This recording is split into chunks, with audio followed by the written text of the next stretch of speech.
MasterChef judge John Torode said he was inspired to start cooking after the tragic death of his mum. The Australian-British chef was just 4 years old when his mother Anne died of a heart condition at the age of 31, and John and his 2 older brothers were shipped off to live with their grandmother. In a new interview, the MasterChef co-host said he turned to cooking with his grandmother in an effort to understand his mother's tragic death. "Living with my grandmother is probably my earliest memory, realizing my mother had died and not really understanding it. Then, discovering food with my grandmother and learning to cook by her side," he told The Guardian. The 56-year-old said he had vivid memories of standing in the kitchen of his grandmother's home and the smell of food. He also sadly revealed he has kept the last birthday present his mother ever gave him, and it sits proudly on his shelf at home.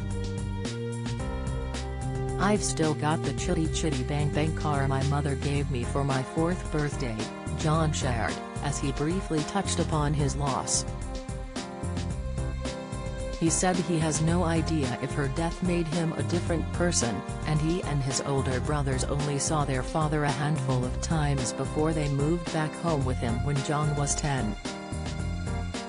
His father Douglas, who was only 33 when his wife died, sent the boys 1,000 miles away to their grandmothers, as he was unable to work and look after them.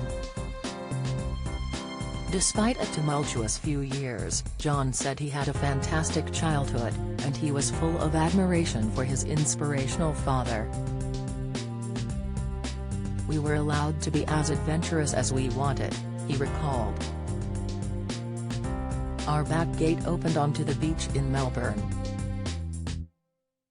John said there was no support for a single father in Australia back in the 1970s, and he was juggling a successful orange juice business as well as raising 3 boys.